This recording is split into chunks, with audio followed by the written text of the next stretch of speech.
Okay, what you're seeing here is London's oldest outdoor public drinking fountain.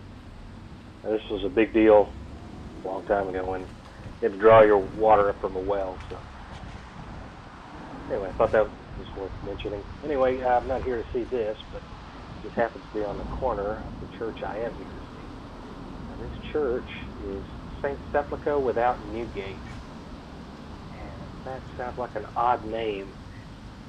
Let me explain a little bit. London had a wall around it at one point when the Romans had a settlement here, and it remained for quite a long time. So anything on the inside of the walled city was within, and anything outside was without. So this church was just on the outside of the walls of the city of London, so it is without. So that's where that portion of the name comes from. This church is pretty neat in several regards. It was right across the street from the Old Bailey, the court and prison where people were convicted to be executed. And they have this old bell in here. We'll take a look at the executioner's bell when we go inside here in a moment. Just a few things to note about the age of the church.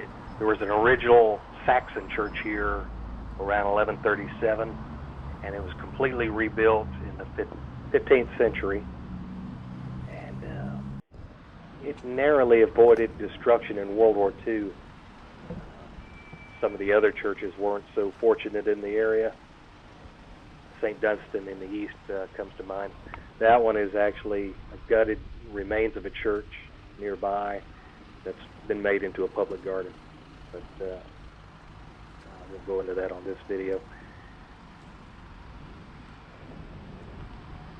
Now, most folks don't realize this church has a connection to John Smith of Jamestown colony fame. He's actually buried in this church.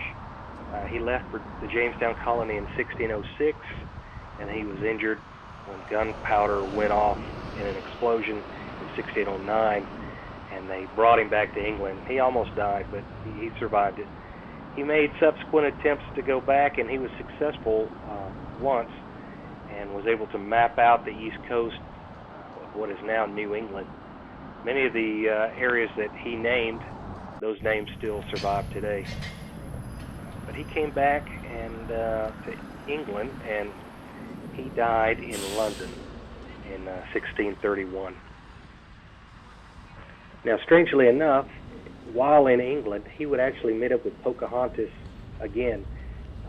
She had married a tobacco farmer named John Rolfe, and they came back to England for a visit, and they wanted to present Pocahontas as someone who had been converted to Christianity, and she met with the king and queen, and I think she and John Smith had a chilly encounter, but shortly after departing for Virginia to go home, Pocahontas died, and she is also buried in England, which a lot of people don't realize.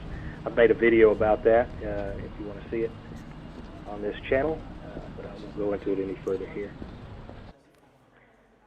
All right, here in this glass case is the executioner's bell.